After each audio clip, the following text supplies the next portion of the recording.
What's up, guys? Welcome back to another episode of the Lexi J Wellness Podcast. I'm your host, Lexi Johnson, and this is my husband and co-host, Brett Johnson. This week, we're going to talk about friendship, which, admittedly, before we got started, we said this might get a little vulnerable because we had mentioned in previous episodes that we have a very small circle of friends, and just throughout adulthood, the past 5 years of marriage, friendship has been something where, like, we have very few friends, honestly. And those friends that we do have, they're very close, but like we said, I mean, making friends as adults is hard, and that's something that I struggle with. So we probably will get a little vulnerable because this isn't necessarily like a tactical guide to adult friendship, more so just our experience and the importance of it that we can recognize, but also I don't know, it's hard. It's something that I struggle with. Yeah. Yeah, I mean, to be fair, like we could have friends, we could have a lot of friends, but I want to have like genuine friendship. And it's really hard whenever you're on like the pursuit of self-improvement. Like it's a very narrow path. There's not a lot of people on it. And it's just one of those things where selfishly, this sounds maybe a little bad, but like I'm not going to change me just to get friends. I'm not going to change who I want to be, who I'm striving to be, just to get some temporary satisfaction of getting a new friend or new friends. Yeah, I'm the same way. And kind of backstory, because our lives, we jumped stages so fast. So I graduated college a year early. So we had really good, enriching friendships in college. And you're definitely closer to your friends from college than I am, but I graduated a year early and we got married. So I was already married for a year by the time that all of my best friends in college were just graduating and just like taking that next step.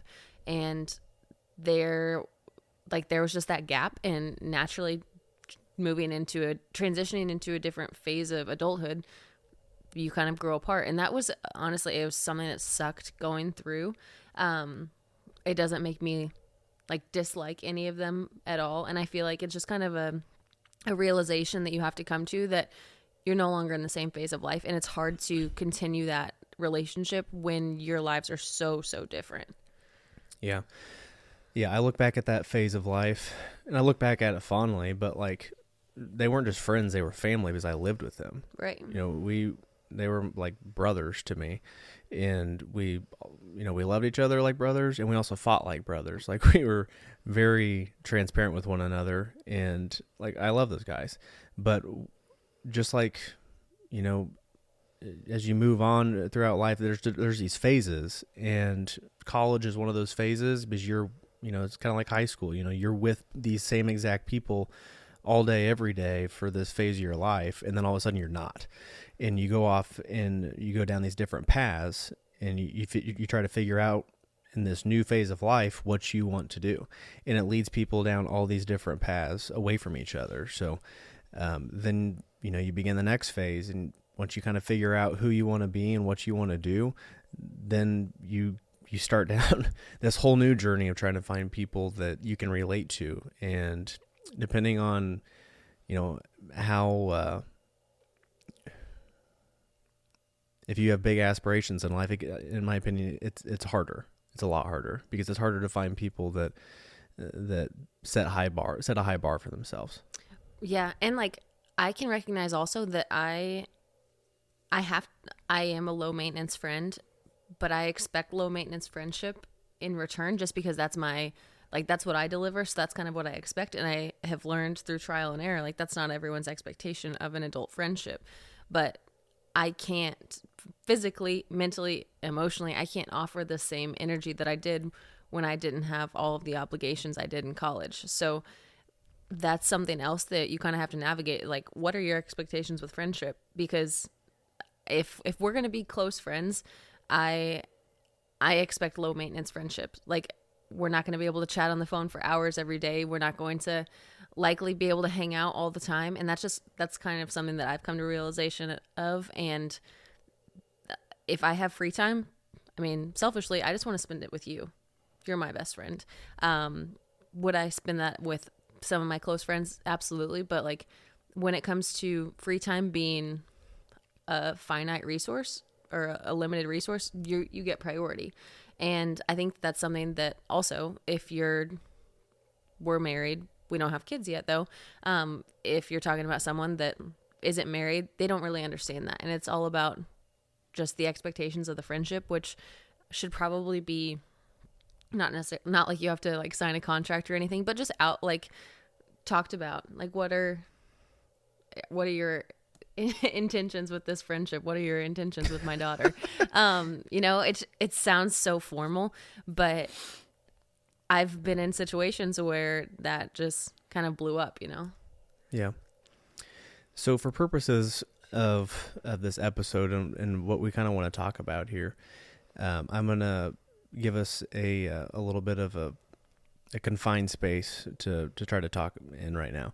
So whenever it comes to friendships, the way that I tend to view them at this point is it going to be detrimental to me, to my goals, to my future, or is it going to contribute to my happiness in everything that I'm trying to achieve? Because I think that that's really at this point in this personal development space is you have to determine if you're going to be friends with somebody, are they going to pull you away from what you want to be, or are they going to push you toward it? Yeah, and assess your first and foremost your priorities. So our priorities are your and I's relationship, and then like our business, our goals. And to your point, like, is it depositing or crediting those priorities? But yeah, we had recently just discussed the importance of having friends that are like-minded and that are ambitious the way that we are, because that's something that's really important to us. And Brett has pointed out, this is one of my not so flattering traits, is that I do not enjoy small talk at all. I do not like superficial conversations, and Brett will point out that I like glaze over. It's a bad thing that I've become more aware of that I do, but I simply do not want to entertain those conversations. I don't want to put energy towards them. And I understand that sounds very selfish and vain, but I don't want to waste energy on conversations that are just not enriching. I just feel like that time and energy can be used elsewhere. So in looking for friendships that are fulfilling those, and we're talking about ideas and visions and thoughts and opinions and things rather than just gossiping. Like, I'm a grown woman. I don't need to gossip. I don't want drama. And that, like I said, it can be really hard. And I'm saying this admittedly as someone that has struggled to find really good adult friendships. And honestly, not even just adult. I've always struggled with like close female friends my entire life. Yeah. And now my best friends, aside from just a couple outside of that, they're all work related. So most of like a handful of my best friends are on my Lexi J Wellness team, which is great because we get to work together, we get to collaborate, we get to make such a difference in a bunch of lives together. But it's also like you're mixing business with pleasure. But it's no coincidence to me that I do enjoy them more than I would the layman person, just because I am so deeply invested in that business and making an impact and a domino effect and everything that goes with it, that it's no surprise that those are the people that I'm drawn to in my quote unquote free time, because we have that in common. Yeah. That is our common ground, where someone else might find a friend in happy hour. Yeah. Do you think that you've always marched to the beat of your own drum to the point where it prevents you from having as many friendships? When I graduated high school, I did not have a particularly good experience with female friendship. Like, my best friend from first grade to the time I graduated high school was a boy. Truman and I grew up together, best friends. We had said if we're both single when we're 30, we're just going to get married together, or we're just going to get married. We'll like be best friends forever. And like I had always struggled with female friendships, and then I had that realization after I graduated high school that I feel like I was kind of friends, like no ill feelings, but I felt like I was more friends with those people because I spent 8 hours a day with them, and we took the same classes, we played the same sports. I don't want to claim that I like marched to the beat of my own drum or anything like that I was special of any sort. I don't know. I don't know why it's always kind of been an issue for me. Well, you were bullied in high school. Yeah, I didn't have a good time, but got some really good friends in college. I'm trying to evaluate it as I'm talking. Yeah, it's not easy to be able to assess, your past and where you are now, and that takes somebody far more skilled at that than me, and it's extremely difficult to assess yourself.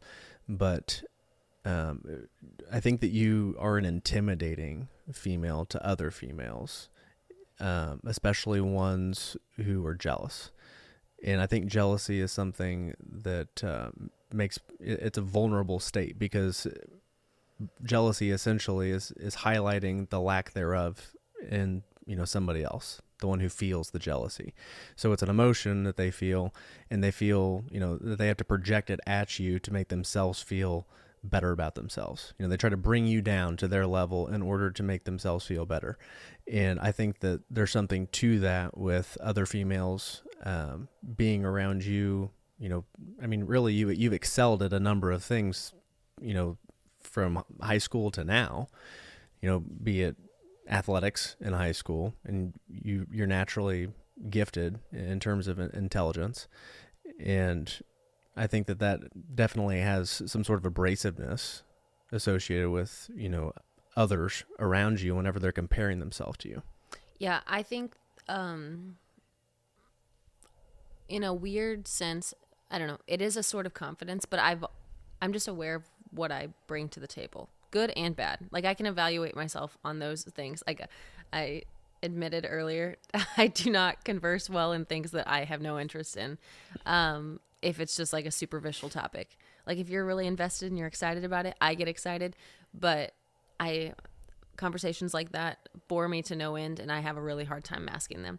But like I can evaluate what I bring to the table, and I think that awareness can be sometimes intimidating. Yeah. I think, friendships in general, it's easy to come from the point of view and like say, well, I'm not good at this, and then be able to say, okay, well, maybe that's why I don't have like a lot of friendships with people at this phase. But I'm good at small talk, and I don't have a bunch of good friends, so that's not the underlying problem.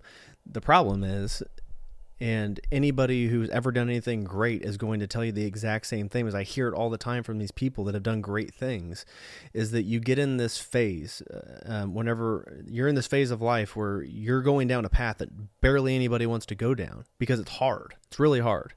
And friendship is about being able to relate to somebody and go to that person and genuinely, have this sort of connection where they can relate to it and they feel your emotions and they're invested in you and you're invested in them. That's really, really hard to find whenever you're going down a path that nobody else wants to go down. So that's what it is. I mean, point blank. I'm having an epiphany as you're talking, and I'm kind of wondering, like, this definitely pulls into the fact that I am so invested in my Lexi J Wellness people, because we all have this common goal. We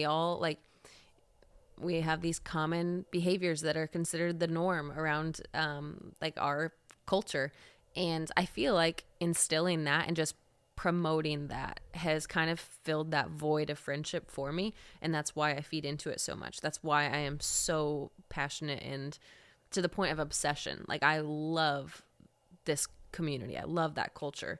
And I think that kind of has filled a gap where a lot of other people get fulfillment from their close friendships. Because it sounds, people, I would say, from the outside looking in, probably wouldn't believe that we really don't have, like, we don't have friends in our area. We don't have, our best friends live hours away. One of my very, very best friends lives in Italy. So we really don't see them in person. Yeah. At all. Which is sad. Yeah. But that's what I love about low maintenance friendship, is that they can still be maintained from afar. But the question is, would you rather sacrifice your time that you're investing in your goals, in your dreams, by entertaining a friendship that you don't really care about? Absolutely not. So there you go. I mean, that's really the balancing question is, well, if not that, then what? Yeah, I think in terms of balance, because balance is such a common question of, like, how do you maintain a social life and a personal life and a business and your fitness, and also be so well-rounded in every single aspect. That is one in my little garden that I don't water as often. And I think that I can certainly improve in that area, but I've come to terms that that's not the priority. Like, when it comes to, like, taking care of me, taking care of our relationship and my business pursuits, my physical, like, and my, like, total well-being, those are all priority over friendships. Yeah. And I know that they can be so fulfilling, because I have fulfilling friendships. But yeah, I just, in those terms, like, I don't charge those batteries as often. Yeah.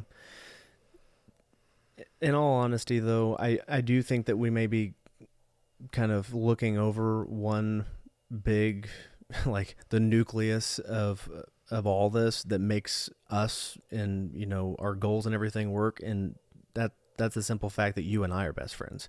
So no, we don't have, like, a lot of outside friendships that are, like, really good friendships. Like, I have friends everywhere. Like, I can go places all the time, like, and people know me, I know them, and we know each other even on personal levels. I don't know anyone that doesn't like Brett, truthfully. You are the most... I mean, that's extra flattering. I think that you're talking me up a little bit. No, it's true. But I guess when we're talking about this, we're talking about, like, best friends. Like, I don't consider... Yeah, I don't... Sorry, but, like, Facebook friends is one thing. The friendships... And I don't even want to call it, like, Facebook friends. That doesn't mean anything. Like, I was just if you vaguely know somebody, I get a friend request now. Okay. But you know what I mean? Yeah, but point being, like, I think that we do get a lot of fulfillment from us, because sadly, a lot of married couples, they aren't that close. Like, they're married, they live under the same household, but they don't invest in their relationship for whatever reason. That's a whole different topic, but they don't get near the fulfillment that we get out of each other. So there's something there as well. But in terms of, like, what I want in my life, like, I want genuine relationships, and genuine friendships moving forward.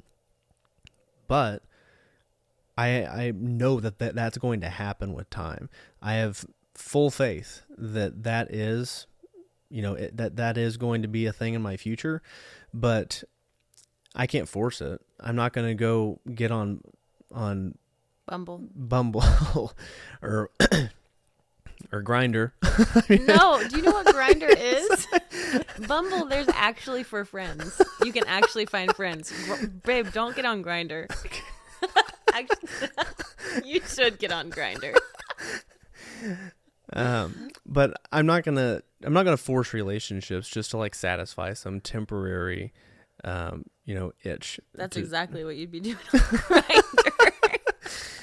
Grindr. A temporary itch. Yeah, oh, that was poor metaphor. But that's my point. I have full faith that that that's going to happen when it happens, because I'm going down this path, and that, if I stick to it, then I'll inevitably run across people as I continue to, get connected with more individuals that are on the same journey that you and I are on. We're going to get there, and we're going to find people along the way that we have genuine connections with. But in the meantime, you can't do anything about it. So I'm not going to force it with, a half-ass relationship. Yeah, I think fulfilling more of what you bring to the table, and this is my advice when it comes to like romantic relationships also. Like, you can't look for someone to fill your gaps, like to, complete you or whatever. You have to be a whole person, bring yourself to the table, and like look for someone to live that life with you. Like, it drives me crazy, or it doesn't drive me crazy. It makes me sad when people are like, they really complete me. You should be a whole person. You should be an individual person that has all of your strengths and every uniqueness about you, and you bring that to the relationship, and then it's just better because you get to do it with someone else. It shouldn't be a broken half person that is looking to be completed. So I think in pouring into the things that are priorities to us right now, like you said, it's inevitable that we're going to come across people that align with us. Like, I'm thinking Bailey, off the top of my head, was like one of the biggest blessings, like for work, but also for friendship. And we hit it off so well, but we are very well aligned. And that wasn't something that happened by my design or anything. She would say that it was the law of attraction. But it is funny because I think at one point we had this conversation where she said that maybe she thought I was intimidating or something. And now, like, when you get to know me, I'm incredibly goofy and weird. I am. You are a goofball. Yeah. So is this whole episode just a resume for friends? Yeah, I don't know. I have this optimistic outlook because, I am a law of attraction person. So I envision my future, and I envision it in a way that I'm shaping it as I go, and if you have a negative outlook, like I'm never going to have any friends, I'm never going to find anybody that I can truly relate with, and then, chances are you're not going to. And I don't think that you should be so desperate for it that you're just going to settle for anyone, because your friendship is important and valued. And recently, you and I have both had like experiences with people that were like, okay, I think that they could be a really good friend. And it's adorable to me, because after hanging out with this person, Brett texts me and he's like, I really hope so-and-so and I become good friends. And I know that it was because like the conversations you had with him were not, hey, do you want to, like, it wasn't just talking about a ball game, or it wasn't just, and I love those types of friendships. Like, I love catching up on the Chiefs and the draft and stuff like that. But it's like, I remember the conversation you had was like, what's the difference between contentment and complacency? And that was just a Sunday stroll. Like, you guys went on a ruck, and that was a conversation that was had. And that's not something that you find often, especially among men. I thought that was so cool that that's something that you guys just talked about, conversed. And yeah. I think there's something to like a relationship where you feel absolutely nothing in terms of like insecurity. Like, you can just get 100% like vulnerable and real with somebody and not worry about the perception, because you know that it's not going to be perceived the wrong way. Because I think that's one of the hardest things in life, is being able to convey your thoughts in a way where you say exactly what you're thinking, and you don't have to worry about the person that's receiving that information and if they're going to perceive it the wrong way. Like, that's one of the beauties of like genuine friendship, is being able to say whatever the hell you're thinking, and that person knows you, and that they're going to understand what you're saying, and that they're genuinely going to give you, their feedback. They're going to have a natural conversation with you. which is why your and I's friendship, above all else, I think works so well because I know I can tell you anything and you'll come back at, I mean, just completely judgment free. But it's rare. And like you said, there's something really special about those friendships. And that's why it's worth it. Mm-hmm. Because once you actually find that, like, it is special. And then you think, well, man, why have I been messing around with all this other stuff? Because, like, that wasn't real.